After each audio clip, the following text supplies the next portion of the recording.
Oui, puis tu sais, j'ai Ouais. discuté avec mes enfants il y a quelque temps.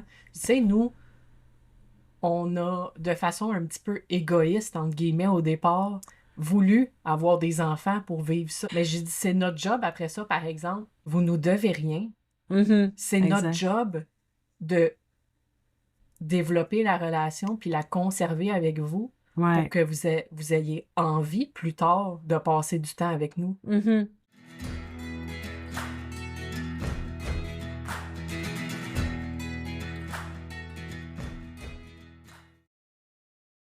Bienvenue à Comme un jeu d'enfant, le podcast des apprentissages en famille du Québec.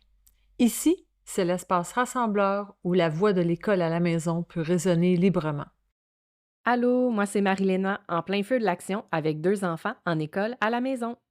Et moi, c'est Natacha, la maman has-been de l'école maison, retraitée après 11 ans de cette belle aventure. Chaque épisode, on jase école maison sans filtre. On partage nos réflexions, nos fous rires, nos flops, nos trouvailles.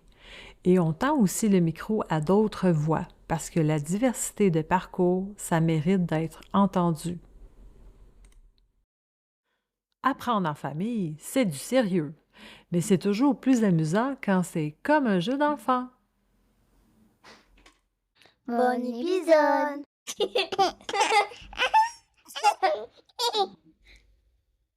Allô, Natacha! Hey, salut Marilena, ça va? Ça va bien, toi? Mais oui, on est déjà à notre deuxième épisode. Oui, puis de quoi on parle aujourd'hui? Aujourd'hui, on parle des différentes raisons pourquoi on fait l'école à la maison. Oui, puis on va glisser un petit peu aussi notre parcours à nous. C'est quoi nos raisons qui nous ont motivés au départ pour choisir ce mode de vie-là? Oui, exactement. On va garder ça pour la fin. Alors, on a sorti selon l'AQED les 10 raisons les plus communes, si on peut dire, de faire l'école à la maison. Donc, on va commencer en première partie d'épisode à vous partager ça et on va enchaîner ensuite sur nos raisons à nous du départ. Donc, raison numéro 1, c'est nommé très fréquemment l'adaptation aux besoins de l'enfant. Donc, il y a 70,4% des parents qui ont rapporté avoir au moins un enfant avec des particularités d'apprentissage. Donc, on peut penser déficience intellectuelle, TSA, TDAH, dyslexie, etc. Donc, on sait que dans les services pour les enfants qui ont des besoins particuliers peuvent être un petit peu plus difficiles. Déjà, dans une classe, probablement qu'on comprend que la professeure a plusieurs enfants à gérer et qu'en plus, les services supplémentaires peuvent être parfois des bons délais avant d'obtenir quelque chose. Donc, énormément de parents là, qui rapportent avoir des enfants avec des besoins particuliers par rapport à ça. Mais moi, je suis très surprise par quand même le niveau assez élevé. Il y a, puis peut-être aussi d'un autre côté opposé à ça, mais qui englobe pas le 70%. Il y a aussi des enfants aussi qui ont des hauts potentiels intellectuels ou des profils qui appellent double exceptionnalité aussi. Donc, ça peut être aussi des conditions qui peuvent demander un accompagnement aussi auprès de ces enfants-là en milieu scolaire qui peut faire en sorte que des parents peuvent décider de débuter ou de faire l'école à la maison.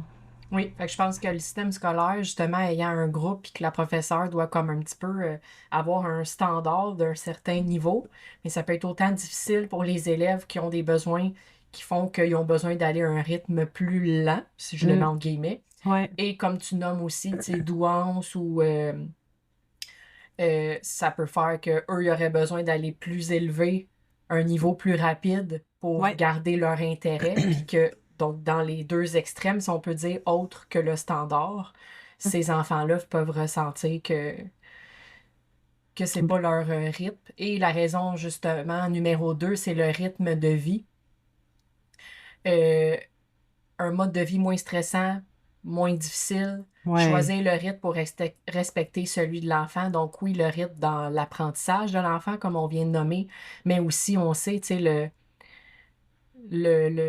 métro, boulot, dodo là, qu'on connaît, mais je trouve que c'est Ouais. beaucoup déjà l'enfant, tu sais, que lundi au vendredi, telle heure à telle heure, on se lève le matin, vite, vite, vite, on se prépare, les lunchs, l'autobus, on part à l'école, autobus pour revenir, on revient, les devoirs, le bain, routine dodo, vite, vite, vite, juste le nommer, ça m'étourdit déjà. Oui, oui, tout Ça, à c'est quand fait. on rajoute en plus des activités parascolaires à travers tout ça, des sports, etc.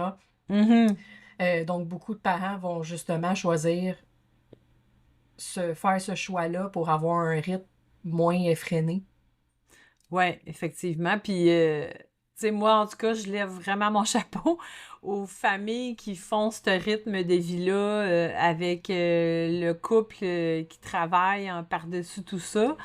Euh, moi, en tout cas, tu sais, en tout cas, personnellement, des fois, j'avais le commentaire, aïe, aïe, tu sais, je te lève mon chapeau de faire l'école à la maison, tu sais, je sais pas comment tu fais, passer toutes tes journées avec tes enfants, puis tout ça.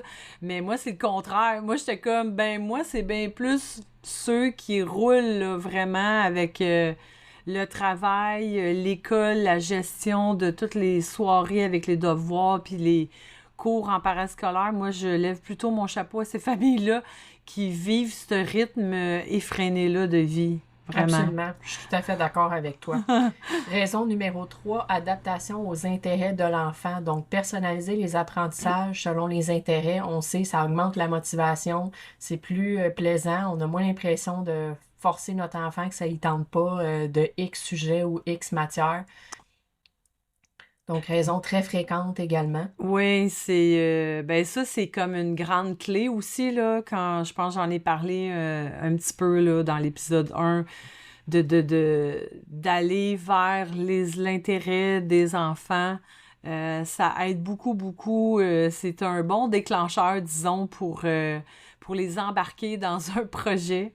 Ouais. Oui, je trouve que c'est comme un peu, tu sais, comme j'ai fait un projet à un moment donné à travers une artiste que ma fille aimait beaucoup, tu sais, qui peignait. Mm. Puis là, j'ai fait un projet à travers ça, puis elle avait pas l'impression là, de faire des maths, puis du français, puis toutes ces matières à travers ça, mais on dirait que c'est un moteur que tu pars. Hey, j'ai envie de parler de ce sujet-là. Une fois que le Mhm. moteur il est parti, là, tu sais, Ouais. c'est le carburant, on dirait, là, Mhm. l'intérêt de l'enfant. Ouais. Donc, au lieu d'avoir l'impression de comme travailler un contre l'autre parce qu'on est le parent, puis là, ben là, faut t'apprendre ça, le go, ben oui, ça te tente pas, mais c'est de même. Puis que là, tu sais, ça freine, mais on dirait qu'on part un moteur, là, puis qu'on nourrit le moteur, là. Ouais, exactement. Puis, tu sais, c'est tellement... Tu sais, le point que tu parlais aussi, faire du français et des maths dans un même projet, ça, c'est un aspect vraiment super intéressant des multidisciplinarités, là, qu'ils appellent, là. Quand tu touches à plusieurs matières dans un projet, là, ça, c'est vraiment le fun, c'est vraiment motivant pour les enfants. Puis, comme tu dis, ils s'en rendent pas compte, puis ils avancent dans le projet, puis c'est vraiment génial, ouais. Raison numéro 4, autonomie de l'enfant. L'école maison permet à l'enfant de développer son autonomie et ses responsabilités. J'ai souvent entendu des parents qui partageaient que les enfants en école maison, ils ont tellement développé une autonomie que souvent, quand ils rentrent au cégep, ils ont beaucoup de Mhm. facilité parce qu'ils ont déjà été habitués de comme, hey, j'ai ces barèmes-là, mettons, Mhm. puis j'ai le contrôle, mais dans ces barèmes-là, tu sais, je trouve qu'ils ont vraiment c'est ça, une autonomie, on dirait, de plus, si je peux dire, que dans le système scolaire, qui vont être beaucoup plus emmenés à, tu sais, suivre, j'ai l'impression. Mhm. Ben oui, moi je l'ai observé plus d'une fois. Tu sais, c'est sûr que quand ils sont tout petits, on les accompagne, mais ils nous voient faire. Tu sais, quand ils voient, mettons, tu sais, ils nous posent une question puis on connaît pas nécessairement la réponse de la question. Puis même que moi, 90% du temps, j'aime bien mieux pas avoir la réponse parce que ensemble, ben là, on se met à la recherche de la réponse.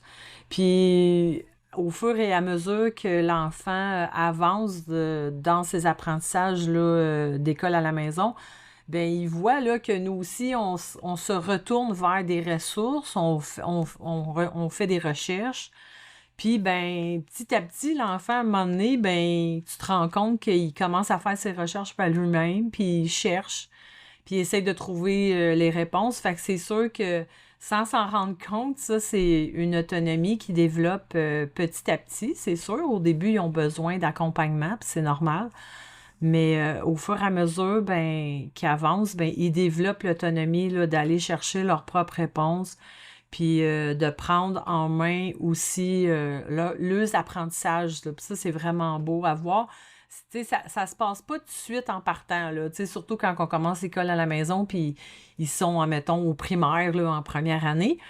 Mais ça finit par venir, tu sais. Puis c'est vraiment le fun quand tu vois ça aller. Tu fais, ah, OK, il y a quelque chose qui a été semé, là, quelque temps.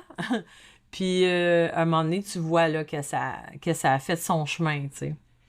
Oui, puis quand on pense, moi, mettons, mon expérience dans le milieu scolaire, ce que je voyais souvent, c'est que je trouve quand on met dans la position, tu sais, du professeur qui enseigne une information, une matière à l'élève, je trouve que ça mène à, exemple, j'arrive dans l'examen, puis je me questionne pas vraiment, parce que quand je vois cette question-là, voici qu'est-ce qu'on m'a dit qu'il fallait que je dise. Tu sais, il n'y a pas la position de se questionner, puis de, est-ce que vraiment on veut savoir qu'est-ce que l'élève, qu'est-ce qu'il en pense par rapport à ce sujet-là, ou ce qu'on veut vraiment, c'est voir est-ce qu'il a compris, puis retenu ce qu'on lui a dit que la réponse était. Mhm, mhm. Ouais, c'est très... c'est une nuance assez marquante, effectivement.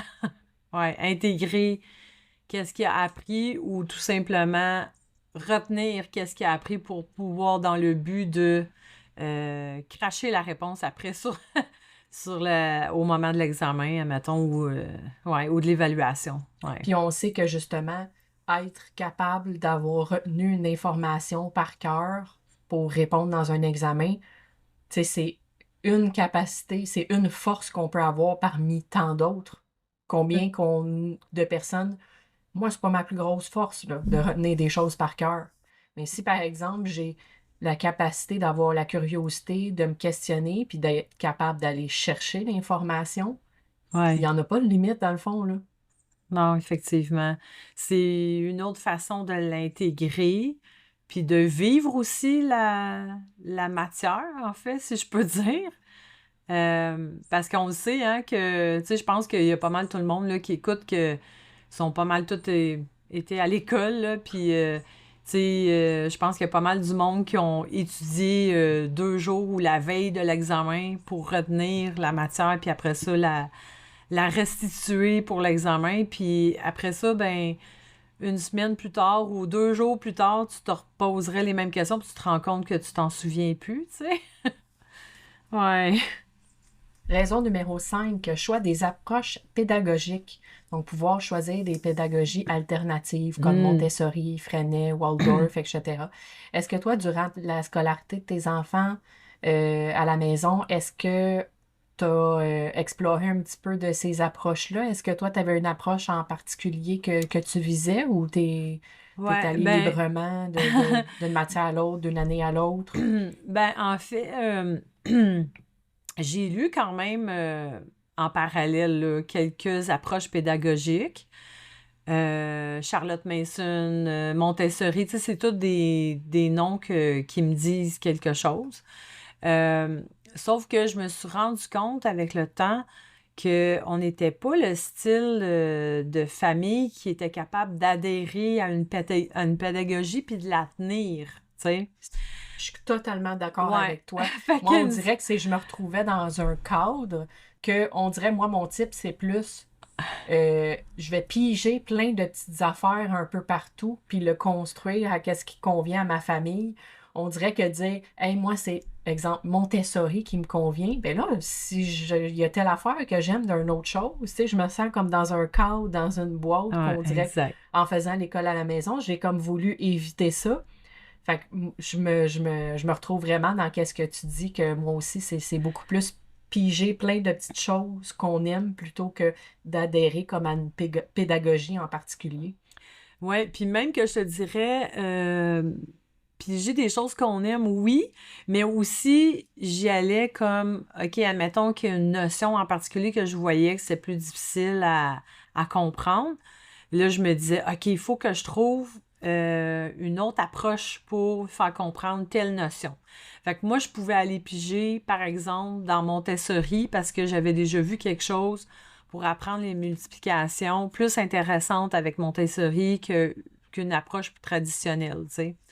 Fait que j'étais plus du genre à aller piger selon le besoin ou le défi que mon enfant avait face à une notion.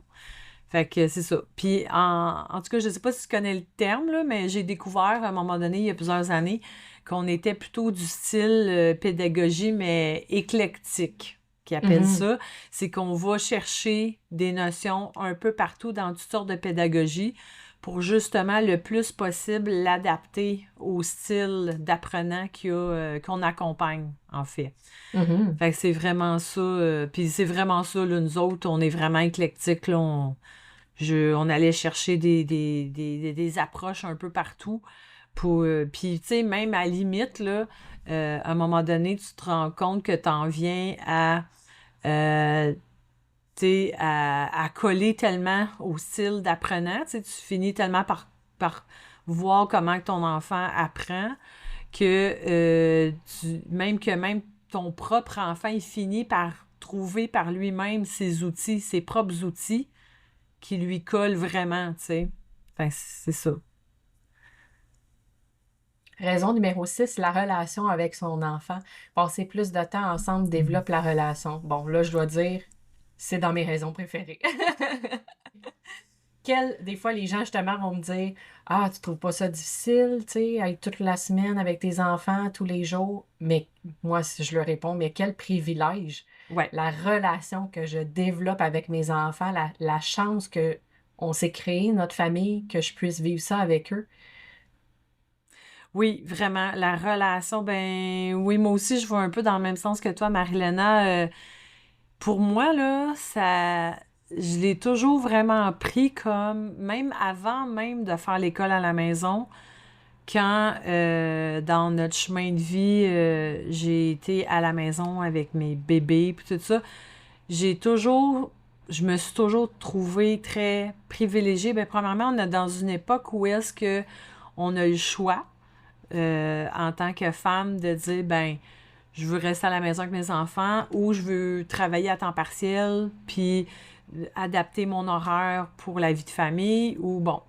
Puis même, tu sais, il y a des papas aussi même qui font le choix de rester à la maison, là. J'ai croisé ça aussi, là, jusqu'à date, puis je trouve ça vraiment le fun. Puis moi, je me suis toujours sentie privilégiée de passer du temps parce que pour moi, le temps qu'on passe avec notre famille, nos enfants, ben c'est un temps qui revient pas. Tu sais, ça repassera plus, là. Tu sais, le hier, il est passé, puis le demain, il s'en vient, mais l'instant présent, là, c'est quand tu prends pas le temps de le vivre, quand ça se passe, ben pour moi, j'aurais eu l'impression d'avoir passé à côté de quelque chose. Fait que je me compte vraiment privilégiée de pouvoir partager ça avec mes enfants, puis à tous les âges, là, même s'il y a certains moments qu'il y a des défis qui viennent avec ça, là, ça c'est sûr. Mais vraiment, pour moi, c'est un grand privilège. Oui, puis la première fois que j'ai vu, que j'ai expliqué quelque chose à ma fille, puis que j'ai vu ses yeux s'allumer quand elle a compris, j'ai fait ah, tu sais, on dirait que je voulais absorber cette magie-là, la retenir, tu sais, de wow, tu sais, si elle était à l'école, je le verrais pas, ça, là, tu sais. Oui, puis probablement que tu l'aurais même pas su. Parce que quand les enfants, tu sais, ils vivent tellement l'instant présent, tu sais. Moi, je me souviens, mon plus vieux, quand il allait à la maternelle, moi, quand il arrivait, j'avais tout hâte de savoir ce qu'il avait fait dans sa journée, mais je me suis vite rendu compte que, tu sais, les enfants sont tellement dans le moment présent que lui, il se souvient plus, là, qu'est-ce qu'il a fait dans la journée. Puis c'est pas juste qu'il se souvient plus, mais il est plus dans le moment, tu sais. Fait ils vivent tellement le moment présent que, fait que, tu sais, il y a plein de choses que c'est ça. Fait que c'est vraiment, oui, puis ce que tu parles, là, de l'étincelle que tu vois dans leurs yeux, que tu fais, ah, OK, là, il a compris, là, aïe, aïe, c'est cool d'assister à ça, là, vraiment, ouais, c'est vraiment le fun. Oui. Raison numéro 7, réduire le temps de transport, sauver du temps sur les longs trajets, la routine pour se préparer à l'école, les lunchs, les devoirs, name it. On l'a déjà un petit peu abordé plus tôt. Justement, c'est...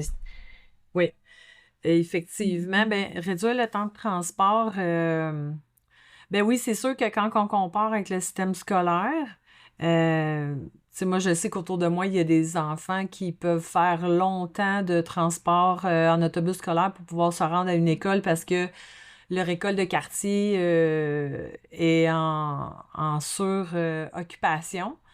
Puis, sont obligés d'aller à une école plus loin. Donc, ils ont plusieurs minutes. Des fois, ça peut aller jusqu'à 45 minutes de transport, là. Fait que c'est sûr que quand ils sont jeunes, hein, c'est quand même beaucoup, là. Ça rajoute ça dans leur routine. Euh, mais nous, dans notre cas, je te dirais en école maison, là, genre, en tout cas, je sais pas toi si tu vis ça, mais nous, on en a fait beaucoup quand même du transport.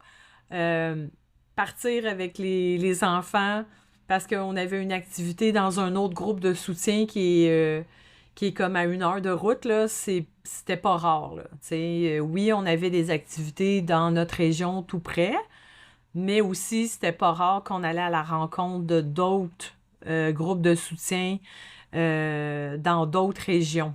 Ouais. Moi, pour l'instant, je dirais que c'est plus des petits trajets parce que vu que tu sais, ma fille, elle a 9 ans, mon garçon, il a 4 ans, des fois, tu sais, des visites, des choses un peu plus loin qui durent plus longtemps, ben là, je vais un petit peu perdre l'intérêt, tu sais, de mon 4 ans. Fait que pour l'instant, c'est plus des choses, pour ma part, je pourrais dire comme, tu sais, des petits trajets.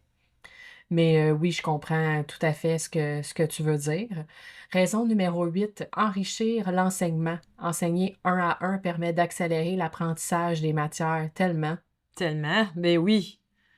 Vraiment, c'est pas du tout pareil d'accompagner son enfant dans son académique un à un ou même un adulte pour deux, là. Ça peut vraiment... ben, on se rend compte, c'est ça, que ça peut accélérer l'apprentissage.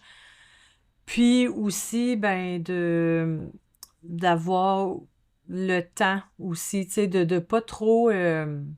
ça nous enlève un peu une pression de dire, ben, tu sais, s'il y a une notion qui n'est pas comprise, là, dans l'heure qui suit, là, c'est pas grave, là, parce qu'on va y revenir, tu sais.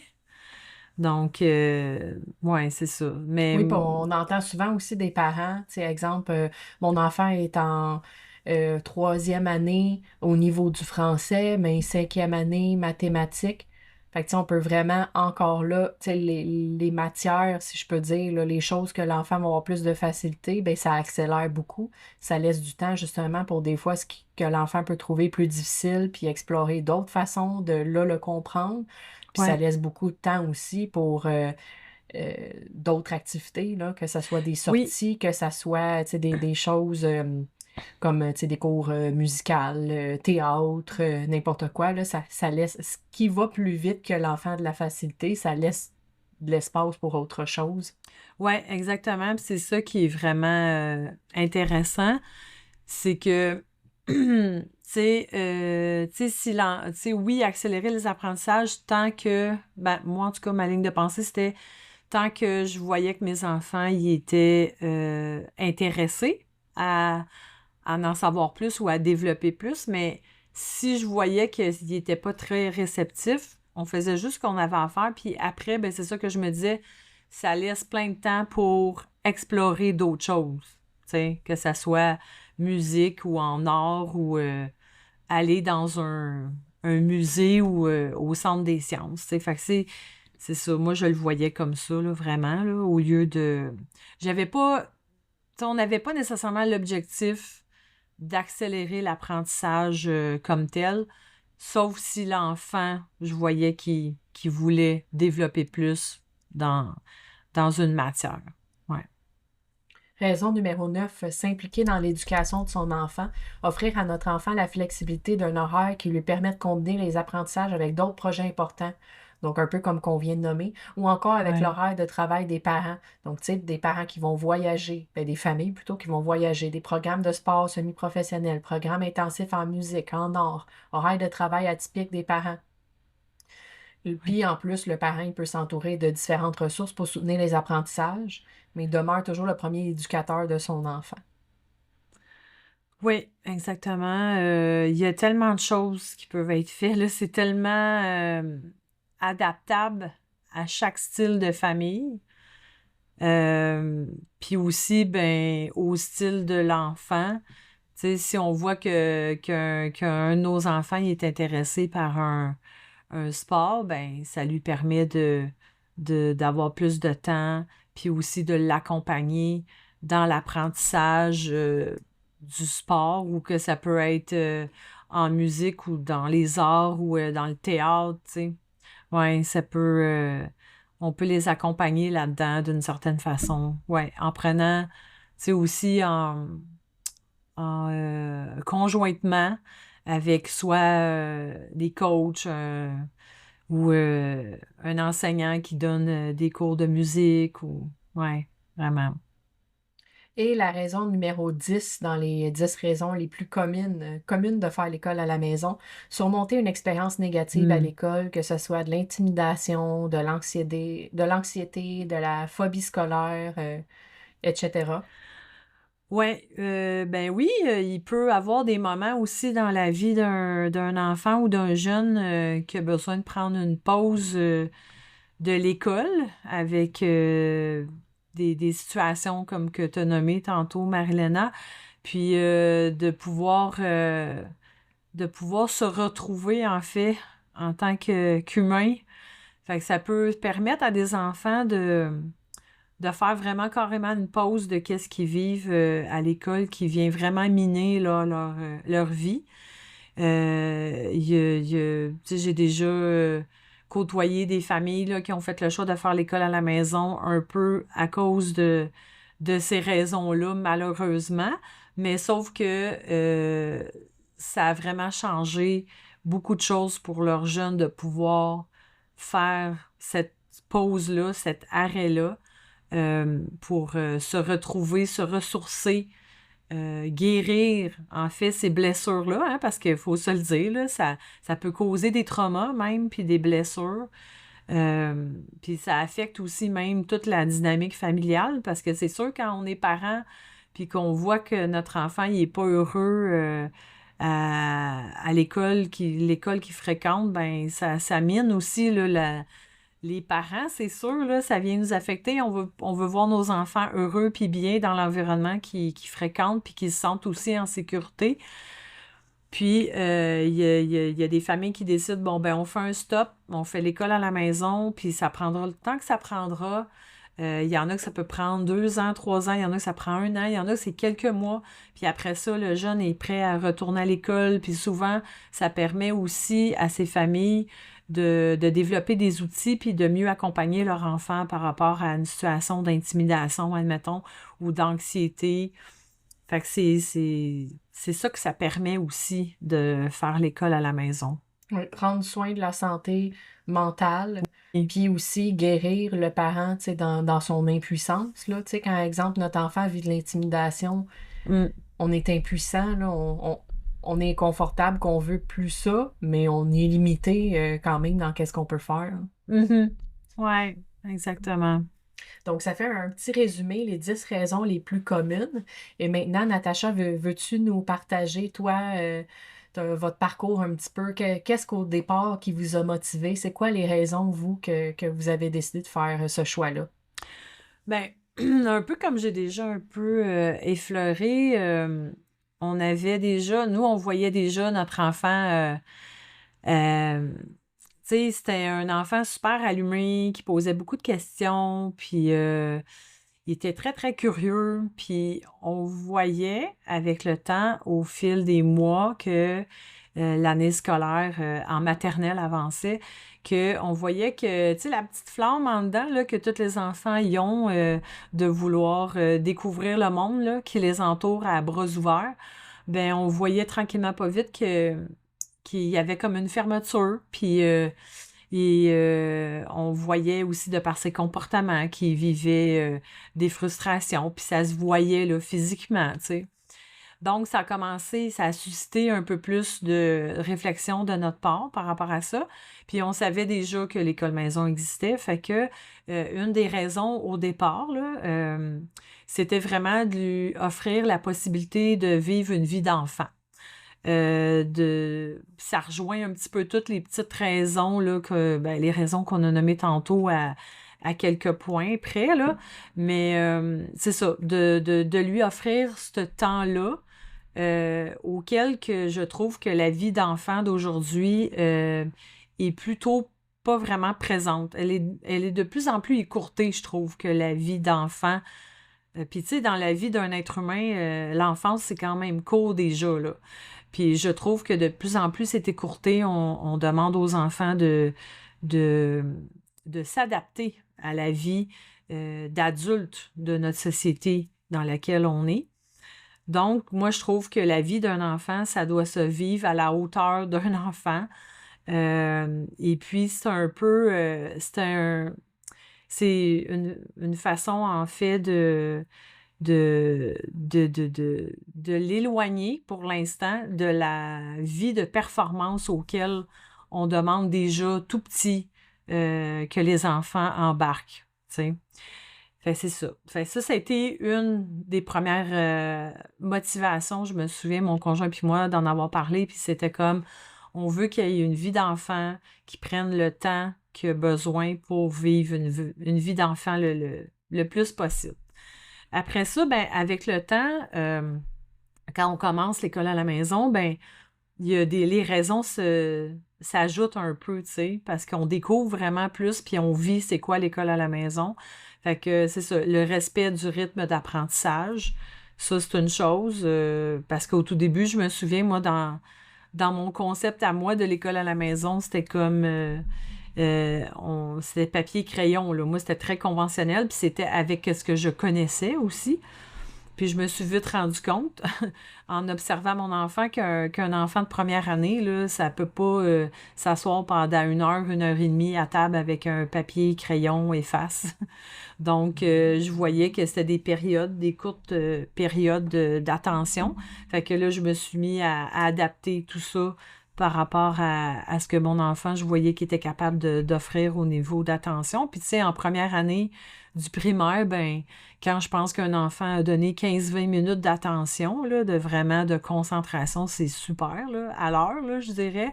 Fait que c'est ça. Fait que là, j'ai trouvé, là, c'est là que j'ai développé vraiment ma résilience à moi, puis de m'adapter à mon enfant, ce qu'il pouvait offrir. Après ça, ben tu te rends compte que c'est vraiment super l'école à la maison parce qu'ils apprennent mieux à se connaître en tant que personne. C'est quoi leurs besoins? C'est quoi... Ils essayent toutes sortes de choses hein, quand ils sont tout petits. Fait que là, ils peuvent déjà développer « OK, ça, j'aime moins ça. » Fait que ça, je trouve ça vraiment le fun pour ça. Tu sais, mon aîné, quand il est rentré au cégep, là, ben, il se connaît, tu sais, il sait qu'est-ce qu'il aime, qu'est-ce qu'il aime pas. Puis même que si je peux me permettre, il l'a même un peu perçu quand il est rentré au cégep. Tu sais, il voyait qu'il y avait des jeunes autour de lui qui étaient là, mais que les jeunes ne savaient pas trop pourquoi ils étaient là. Tu sais, mais lui, il savait pourquoi il était là. Donc, il se connaît déjà, là. Moi, je me souviens, même personnellement, quand je rentre au cégep, là, je me connaissais pas vraiment, là, en tant que personne, là. Fait que c'est ça. Il y a aussi, plus tard aussi, qu'est-ce que je me suis rendu compte que je trouvais vraiment intéressant, c'est que faire occuper l'espace et les lieux de la collectivité par les enfants. Tu sais, quand on se promène dans notre ville, notre village, dans les heures de semaine, quand tous les enfants ou la plupart des enfants sont à l'école, on se rend compte, plus on dirait, moi, ça m'a comme plus frappé. On voit des personnes âgées, tu sais, mais c'est ça, tu sais, on est porté à tout mettre, tu sais, il y a même que dans l'horaire d'une journée, là, là, c'est l'heure des personnes âgées. Là, l'école doit être finie, là, on voit plus d'enfants. Mais la vraie vie, c'est pas ça, là, tant qu'à moi. Là. La vraie vie, c'est de l'intergénérationnel, c'est des parcs avec des personnes âgées, mais qui côtoient aussi des enfants. Moi, c'est comme une vision que j'ai, que pour moi, c'était comme un petit pied de nez, je pense. Le fait de faire l'école à la maison, c'était comme, regarder les enfants. On dit que les enfants, on, on les élève pour devenir des futurs citoyens, mais moi, tant qu'à moi, c'est déjà des citoyens à part entière. Puis, je trouve que de voir plus d'enfants qui occupent la place publique en heure de semaine, le jour, je trouve que c'est très vivant, c'est de la joie de vivre qu'on amène autour de nous. Puis moi, j'ai rencontré plus souvent qu'autrement des personnes âgées que tu voyais, ça les illuminait de voir qu'il y avait des enfants autour d'eux qui se promenaient en plein jour, tu sais. Quelquefois, des fois, on a rencontré des gens qui avaient des commentaires un peu désagréables, là, tu sais. Il me semble des enfants, ça devrait être à l'école à cette heure-là. Mais à 90-95% du temps, les gens sont comme, ah, tu sais. Puis je trouve ça le fun, ça, moi, cet aspect-là. Je trouve que pour moi, c'était comme une façon de faire un petit pied de nez un peu à la course à la performance, puis à l'espace que les enfants devraient ou ont le droit, parce que c'est leur espace aussi, tu sais, c'est pas juste l'espace des adultes. Oui, puis tu sais, tu sais. si on se rend compte que tous les espaces publics, c'est dérangeant, exemple, quand il y a des enfants, ben Ouais. ça fait juste montrer à quel point c'est pas adapté pour eux. Puis comme tu dis, c'est pas des demi-personnes, là. Ouais. C'est déjà des membres de la société. Fait que si les endroits sont c'est si dérangeant que ça d'avoir des enfants, ben c'est la preuve que c'est pas adapté puis que c'est pas normal. Exactement. Ouais. Puis aussi au niveau, c'est ça. Puis, tu sais, tu te rends compte que le temps, il y a plus, tu sais, la valeur du temps la notion du temps est vraiment différente quand tu fais l'école à la maison, tu sais, parce que, tu sais, un peu tantôt on en parlait, là, la course effrénée de la vie, là, avec le travail, le boulot, les cours en parascolaire, l'école. Puis quand tu fais l'école à la maison, ça, je trouve que c'est un autre point que moi, je trouvais que j'étais très, très privilégiée. C'est qu'on avait on avait le temps de voir le temps passer. Puis ce temps-là, c'est la clé vraiment puissante qu'on a entre nos mains. euh, parce qu'il n'y a pas de presse, tu sais. Fait que l'enfant, il ne se sent pas pressé d'apprendre, tu sais. Il sent qu'il y a tout ce temps-là. C'est comme un espace, puis je trouve que c'était vraiment un cadeau à nous, à leur donner à eux, mais aussi à nous, en quelque part, les parents éducateurs, de pouvoir faire ça. Ouais. Fait que mais la raison vraiment initiale de base, c'était offrir, offrir la possibilité de faire vraiment une vie d'enfant, euh, puis offrir ce temps-là. Ouais. Qui avec le processus, notre cheminement, ben, s'est transformé. Il y a plein de raisons qui se sont rajoutées là, avec le processus là, à travers les années. Et toi, Marilena, c'est quoi les raisons qui t'ont motivé à faire l'école à la maison? Moi, c'est sûr, tu sais, que j'ai pas, exemple, un 15 ans déjà d'école maison devant moi. Fait que je vois un petit peu moins, mettons, les raisons initiales versus des années plus tard, ce que c'est rendu, tu sais. C'est sûr que oui, d'une grande part, c'était moi aussi laisser mes enfants être des enfants, puis là, pas les mettre déjà dans un horaire d'adulte, dans un horaire de performance, des examens, du par cœur, de la pression. Euh, Aussi, c'est fou, tu sais, quand on pense que la maturation du cerveau, c'est jusqu'à 25 ans. Mhm. Moi, j'ai envie que mes enfants puissent se découvrir dans ces 25 ans-là. Puis tu sais qu'avant qu'ils se connaissent, puis qu'avant que la pression, exemple, des autres enfants, puis des opinions, puis se faire embarquer dans des situations. Tu sais, j'ai envie que mon enfant, quand il soit rendu là-dedans, ben, qu'il soit plus vieux, puis qu'il soit capable. Hey, mais moi, telle chose, non. Moi, c'est pas moi faire ça Mhm. ou dire ça. Et non, exemple, on est au primaire, puis il y a tel enfant qui fait quelque chose qui est vraiment pas dans nos valeurs, mais juste pour se sentir accepté, on va le faire. Puis, tu sais, j'ai envie aussi qu'ils puissent se connaître, puis qu'ils puissent avoir le temps de, c'est ça, de savoir qui ils sont, puis qu'est-ce qui correspond à eux et qu'est-ce qui correspond pas à eux. Mhm. Prendre soin de leur santé physique et mentale, donc la prévention de l'intimidation. Tu sais, moi, je peux pas dire le côté, exemple, mes enfants n'ont jamais fréquenté un milieu scolaire. Fait que, tu sais, moi, je peux pas aller avec, mettons, je les ai retirés parce qu'ils ont vécu telle chose. C'est plutôt dans la prévention, mais pour moi-même, avoir vécu de l'intimidation dans mon milieu scolaire, Mhm. j'avais vraiment envie de prévenir ça. Ouais. L'anxiété, être surmené, la performance, puis perdre la curiosité, puis l'envie d'apprendre. Mm. Ça, pour moi, c'est vraiment important parce que, comme je disais un petit peu plus tôt, c'est pas important de tout savoir. Tant que tu as la curiosité puis que tu as les outils pour être capable d'avoir la réponse, Mhm. il n'y en a pas de limite. Puis c'est bien plus important que notre capacité qui a justement à un moment donné un maximum de qu'est-ce qu'on peut retenir puis savoir par cœur. Mhm. Suivre leurs intérêts, leurs envies. Donc, un petit peu comme on a nommé, ben c'est fou la différence que ça fait entre un ben là, il faut t'apprendre telle matière, puis que l'enfant, il voit pas l'intérêt, puis qu'il trouve ça vraiment plate, puis qu'on dirait que tu vas à contresens un l'autre. On dirait que c'est un affrontement plutôt que ah ouais, t'es curieuse sur tel sujet, ben on va en apprendre là-dessus.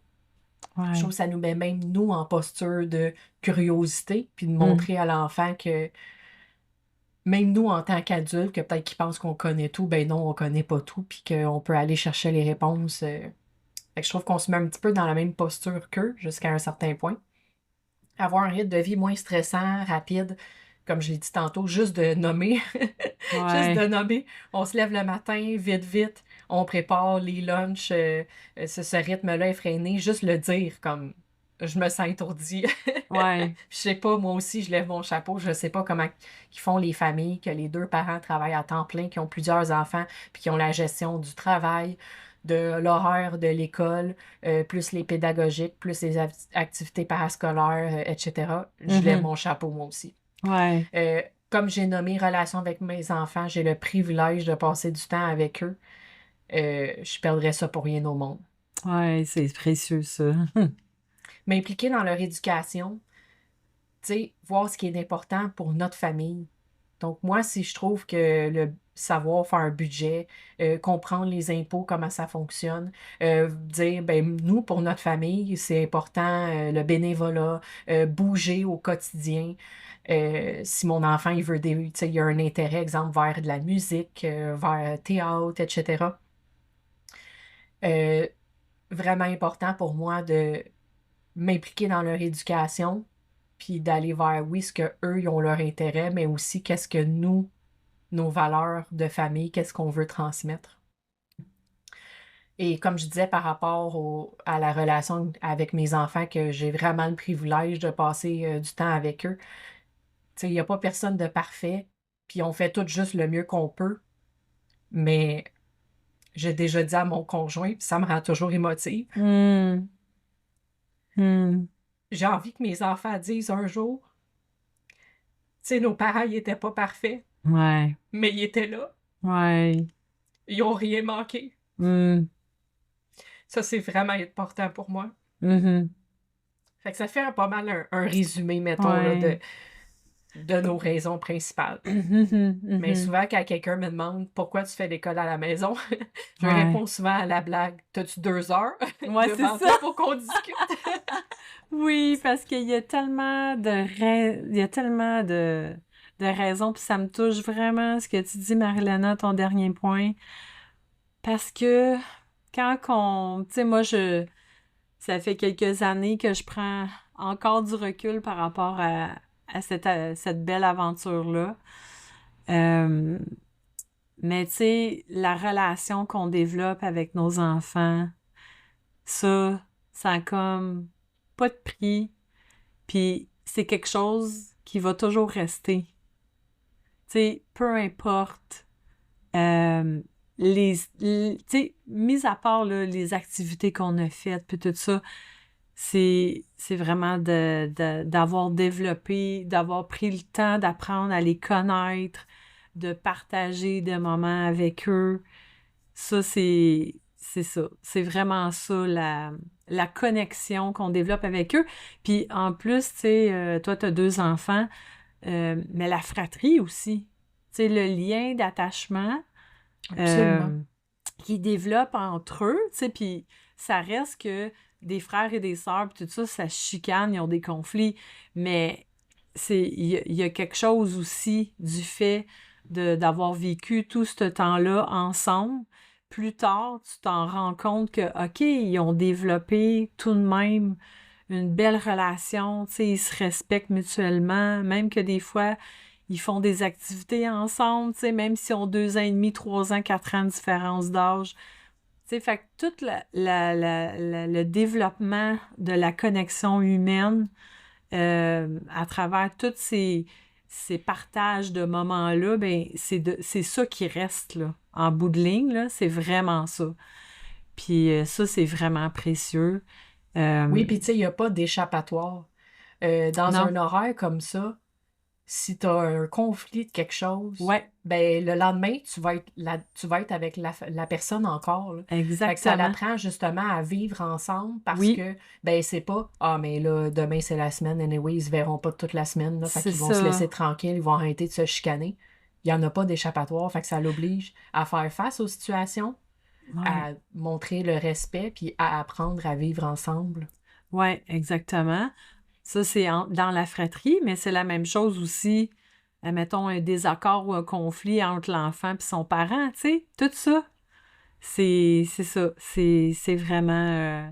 ça me touche vraiment beaucoup parce que je pense que si j'avais eu cet échange-là avec toi, v'là peut-être 10 ans, je pense que j'aurais été émue comme toi parce que pour moi aussi, c'était quelque chose qui était vraiment important. Puis là, avec toutes ces années-là, puis avec le recul, parce que ça fait déjà 3 ans là, qu'on fait plus l'école à la maison, bien là, on dirait que j'observe des «Ah, OK, tu sais, il y a telle chose qui s'est passée», puis qui me dit «OK, là, j'ai l'impression d'être plus, comment dire, je vois plus les répercussions de ça». T'es C'est ça rendu que à je veux dire. récolter ce que tu as développé avec eux un petit Ouais, peu à travers ouais, on ces les années-là. voit. Tu sais, on les voit pas tous les jours, mais de temps en temps, c'est comme «Ah, OK». Ça veut dire que là, tu sais, plusieurs années, quand on a semé des graines là-dessus, ben des fois, tu la vois germer, mais plus tard, tu sais. Tu sais, ça va pas venir dans la semaine qui vient, mais quelques années plus tard, puis là, tu fais «Ah, OK. Ah, cool». Fait que là, tu peux te donner une petite tape dans le dos dans ce temps-là. Oui, puis tu sais, j'ai Ouais. discuté avec mes enfants il y a quelque temps. Tu sais, nous, on a, de façon un petit peu égoïste, entre guillemets, au départ, voulu avoir des enfants pour vivre ça. Mais j'ai dit, c'est notre job après ça, par exemple. Vous nous devez rien. Mhm. C'est notre Exact. job de développer la relation puis la conserver avec vous pour Ouais. que vous ayez envie plus tard de passer du temps avec nous. Mhm. Ouais, puis j'aime ça vraiment ce que tu dis parce que moi, c'est vraiment ça que je pense en dedans de moi. Puis c'est ça que je ressens aussi, que, que c'est aux parents à, à développer la connexion avec leur enfant, tu sais. Puis c'est à nous à apprendre à les connaître puis à les accompagner à apprendre à se connaître eux-mêmes aussi. Ouais, moi aussi, c'est ça, je pense aussi que, ouais, ça me touche vraiment beaucoup. Hmm. Donc, je pense que ça fait un beau tour quand même. Puis comme on disait, il y a plein de raisons, puis ça évolue avec le temps. Mm. Mais je pense que ça va parler à beaucoup de gens, ce qu'on a partagé aujourd'hui.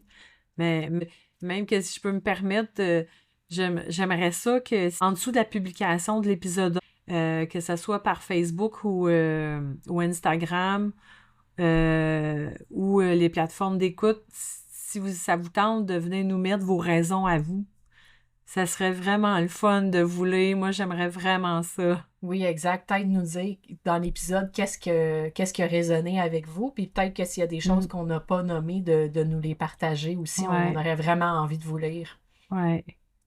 Et là, on a une belle nouvelle à vous annoncer. Oui? Le 13 septembre prochain, c'est le congrès de la KED qui va avoir Ouais, lieu à Montréal. Et on va avoir un kiosque pour venir vous rencontrer. ouais. On aimerait vraiment ça, vous voir en personne. On aimerait Ouais, que vous preniez le temps de passer nous voir à notre kiosque, puis de se parler là, en vraie personne. Ça serait vraiment le fun de vous rencontrer. Exact. Ça a lieu le 13 septembre uniquement. C'est un samedi. Tu as également un code promo, Natacha, si Ben jamais ils oui, veulent acheter leur billet. ça me tente de vous partager ça. J'ai reçu un code promo parce que je vais donner une conférence comme bénévole à la CAD aussi.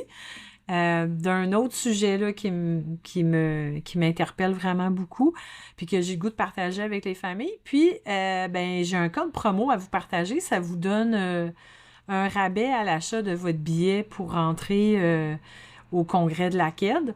Donc, le code en question, c'est Natacha10. Natacha, N-A-T-A-S-H-A en majuscule avec le nombre 10. Donc voilà, le chiffre 10, hein, on dit, les nombres, c'est 0, 1, 2, 3, 4, 5, 6, 7, 8, 9, puis c'est ça, hein? Oui. Ouais, hein, il y a le nombre et le chiffre. Si je me souviens bien des notions de première année du primaire.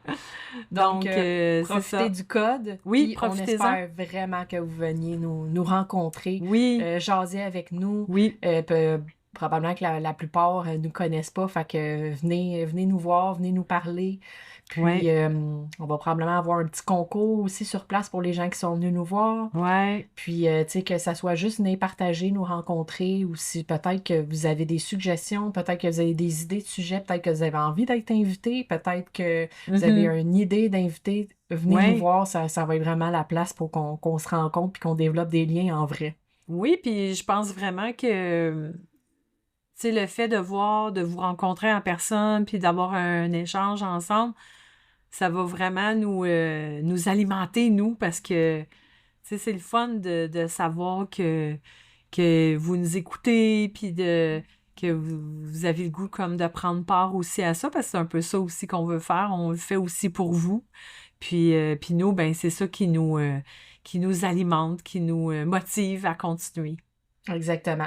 Donc, les informations vont être en bio, puis on se dit, on se voit au prochain épisode et on espère qu'on se voit au congrès. Oui, on aimerait ça. À bientôt! Ben, à bientôt. Bonne Bye bye. journée. Merci d'avoir été là avec nous aujourd'hui. On se retrouve dans 2 semaines pour un autre épisode de Comme un jeu d'enfant. D'ici là, prenez soin de vous, amusez-vous à apprendre et surtout, faites-le à votre façon. Ce podcast est un projet de cœur qu'on veut garder accessible à toutes les familles. Si vous aimez notre contenu, il y a des façons toutes simples de nous soutenir. Likez, commentez, parlez-en autour de vous et partagez l'épisode. Et pour ne rien manquer, suivez-nous sur les réseaux sociaux. Tous les liens sont dans la bio.